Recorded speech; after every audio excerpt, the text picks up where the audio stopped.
Hi everybody, Anthony Navarro here with Colorado Shooting Sports. We're coming up on our 1-year anniversary here at the shop. We moved here last October, but we're actually hitting our 1-year anniversary of picking up a really awesome employee of mine, and I'd like to have him introduce himself to you right now.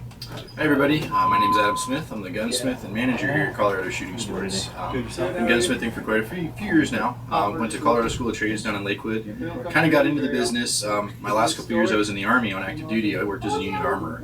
Kind of found that working on guns is not the worst way to do it. So. And actually, let's go into that a little bit. Where were you stationed overseas? I went to Iraq. Okay, and what province or what area were you in? South Baghdad. Okay, and from what I've seen, pictures in magazines and stories, I mean, what type of guns did you encounter? Just all com block, or did you get? You name it. Like everything. Iraq was formerly a British colony. There was a lot of actually old British weapons there, Browning high powers, FN high powers technically, all over the place. Right. The Germans and French had provided a lot of weapons to the Iraqis, so we saw Heckler and Koch stuff, some weird French things, FA-Moss type rifles. I saw pictures of some MP44s out there. Oh yeah, you name it. I mean, and there's so much weaponry coming into the region from other places too that you're seeing stuff from just all over the world. But right. Predominantly AKs, local production, and com block stuff.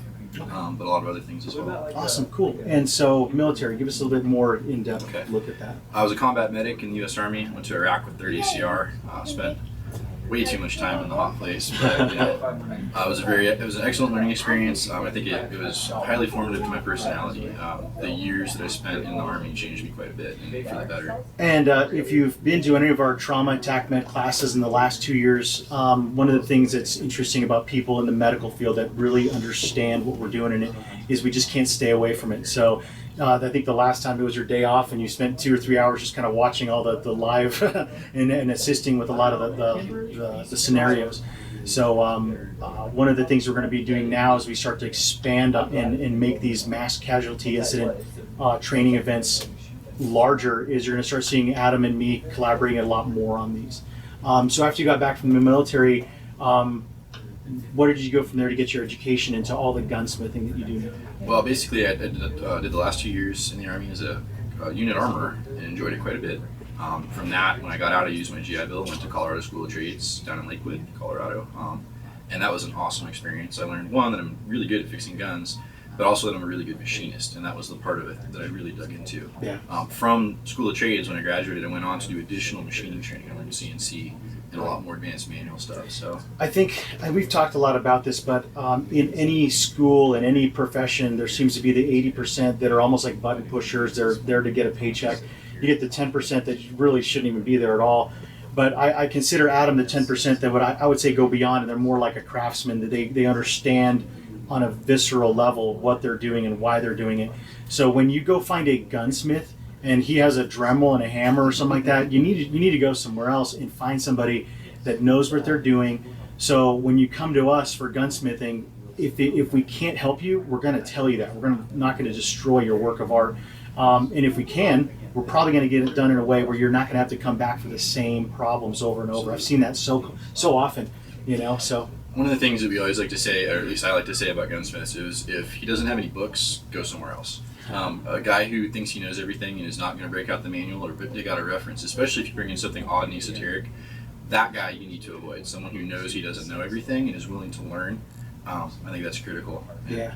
I mean, we're talking about hundreds of thousands of pieces of metal that can be removed and you've ruined something. We're talking, I can't even discern that much distance. And that's the difference between quality and horrible quality.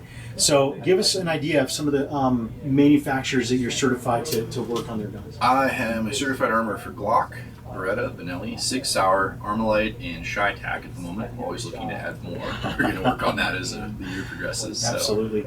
And we're a big fan here at Colorado Shooting Sports, not only of professional development, but also of personal development. That's one of the things I've really enjoyed about the guys here is that, I'll throw them a curveball, give them something creative or maybe difficult, like doing this interview. It doesn't, can not be fun, or it can be fun, but they're very engaging with that. So I really like that.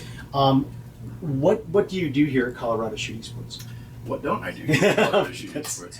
No, I think that you and I actually work together extremely well, and we've kind of defined certain areas that we on a daily basis cover. But whenever something comes up that needs handled, whoever is available and whoever is capable handles it. And that's one of the beautiful things here. We don't call the electrician, we don't call the plumber that much. Somebody here is going to pick up the tools and fix it. Yeah. And we've all got the skills to do the most basic stuff, and we're game to do it. That's the main thing. If we don't know how, we'll learn. So I've learned a lot about management. I mean, I've done enough construction and home improvement type stuff that I can keep the lights on literally as of today. But any task that comes up, we seem to be able to address it. One or all three of us collaboratively will do it, and we'll make something happen. Absolutely. One of the things I learned with working and being trained or training with some of our tier 1 and special operation guys over the years is that they always defer to the person with the most experience, regardless of rank. So a lot of times I'm actually very flattered that when I come in the shop sometimes and people will look at me and then they'll look at Adam and they'll ask, "You're the owner, right?" And I don't take that as, man, I need to let them know I'm the owner. There's no ego involved with that. If somebody thinks Larry's the owner or Adam's the owner because they're treated so well, that's the way we want you guys to feel. And a lot of you guys know that my focus is on the training, and my focus is on the education aspect. Understand that when you get your gun fixed, you're probably going to get a really good education on your gun and how you ruined it or how you can keep from ruining it. But I also know that my strengths in certain areas are lacking, so that's where I'm really eager sometimes to let that go to Adam or to Larry. And so, what are some of the things that you envision for the future here? Because me and you talk a lot about little projects that, in the bigger picture, can become huge projects. One of the things that I'm really looking forward to being able to do, as it stands right now, our gunsmithing capabilities that we have in-house are primarily repair, light custom work. We can do stock work, we can do sighting in. A lot of the modern rifles, ARs and AKs, we can do custom work on those pretty thoroughly. What we need to add, and what we're going to add over the near future, is the capability of literally building guns from scratch. If you bring me a receiver and a barrel blank and a chunk of walnut, we can build your rifle out of it. And that's going to be machining. That's going to open up our capability to not only do custom work, but to manufacture as well. So I think that there are some things we're going to do as far as expanding the gunsmithing operation here that are going to be awesome. Greeley hasn't had the facilities to do this in quite a long time. In fact, most of this region doesn't have those facilities. Yeah. We're actually getting our feet wet with that already. We're looking at building a lot of the lightning bolts in-house as U.S.-made parts, and it's little tiny projects like that that are going to help us eliminate some of the little problems that are going to come up. And I don't like calling them problems. Me and you have talked about this before. I can look at this finished wrench here, and this, from an engineering standpoint, this is beautiful. I mean, it's precision. It's awesome. But I want to see the internal parts. I want to see the guy's prototype. I want to see the 90 different wrenches he made that looked like crap and that didn't work.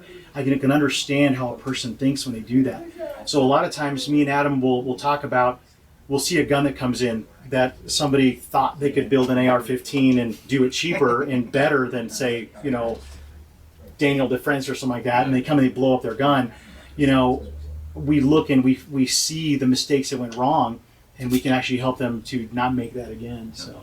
Yeah, most folks, when they bring me a gun, end up getting not only their firearm repaired, but they're going to get an education on why and how, and they're also probably going to get a history lesson. I don't know if you've heard me talk to some of the guys that, especially that bring in antique we can't guns. not do that. Yeah, I mean, I really do enjoy this stuff, and I'm the kind of guy who, when an old Smith & Wesson comes in, I'll find out when it was made and things like that, just because it's interesting to me. But also, I figured the owner might want to know that kind of stuff. So we do tend to we're not just the Midas muffler shop of guns. We really do take things a lot farther here, I'd say. So. Absolutely. So understand that when you're looking for a gunsmith, when you're looking for a gun shop to spend your money in, if you're looking at price first, you are always going to lose. Because when you have somebody buy a gun from us or get a gun repaired from us, and you get all that information that you can keep you from ruining your other guns, from destroying your other guns, you have no idea how much money you're saving, but you're looking at one number and you're making all your judgments on that. And you really shouldn't do that. You should look at quality first. And that's what we've always been about. Colorado Shooting Sports, do we have the sign on the door that says we want to be the Walmart of guns? Yeah, we don't have a "we will not be undersold" sign, because we may be undersold on price, but we'll never be beaten for customer service and customer support. Absolutely. The way we take care of our people is something you very rarely see in any industry at the level that we do it. So, give you an example. It's not uncommon for me to take an 8-hour pistol class and stretch it into an 11 or 12-hour class. It's not uncommon for Adam to find a problem in a gun and spend so much time on it that he'll come back and talk with me and say something like, Adam or Joe has been a really good client of ours. He's bought lots of guns. He's repaired lots of guns here. I put 12 hours into his gun. Can we charge him just 3? And I'm probably going to say yes. Things like that, you're never going to build a relationship with a gun store if you keep driving to 9 different gun stores every weekend looking for a deal.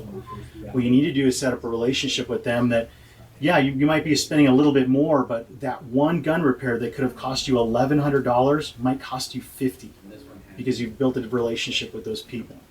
So we got to keep the lights on too. We got to pay employees. I know there's a lot of training facilities and gun stores out there, even friends of mine that I know, they don't even pay their employees. And I don't like that. I want my employees to have a good life. I want to build this business so that we continue to want to come in here and have this really awesome attitude to give you 100% quality every single time. And the way we do that is by earning your business every single day. So, Adam, thank you very much for letting me interview you. And again, Adam knows this. We talk about this a lot, but I'm very thankful that he's here. I'm very appreciative of everything that he does here. We wouldn't be here without him, and without Larry, and without all the alumni that have come through that have heard that we've had like maybe an electrical problem or some sort of issue with something, and they've helped us out. So, to all of you out there that have helped us in little ways that to us are huge ways, it's a big thank you to you. But come see Adam, Larry, and myself here at Colorado Shooting Sports.